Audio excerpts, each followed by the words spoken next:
Absolutely. Unfortunately, I agree with the verdict on the session. It was very short-term oriented, and a lot of the solutions were significant taxes on job creators.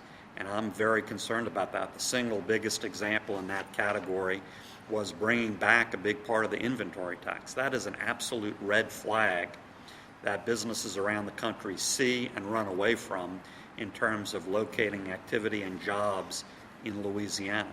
And I've specifically said my goal will be not simply to restore 100% credit, but to get rid of the inventory tax completely, get it off the books completely, and give local government some replacement check or revenue source.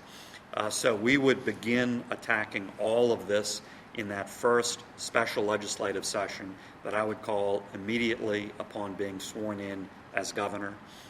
We would look at truly fundamental spending reform, as I've described, starting with undedicating areas of the budget.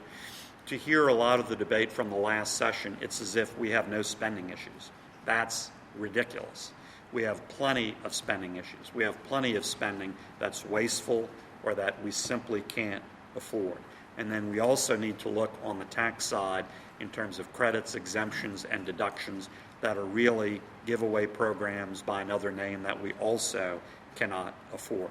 I go into significant detail in our plan, and that's how I would approach things.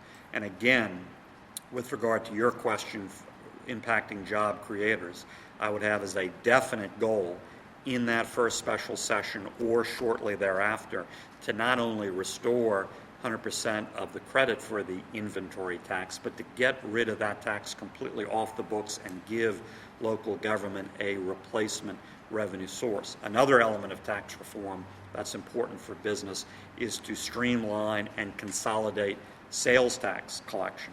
Right now, businesses sometimes have to deal with 64 or 65 collectors of sales tax in Louisiana. It's very cumbersome.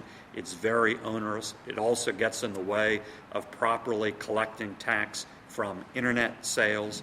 We need to address that as well, and it's in our plan.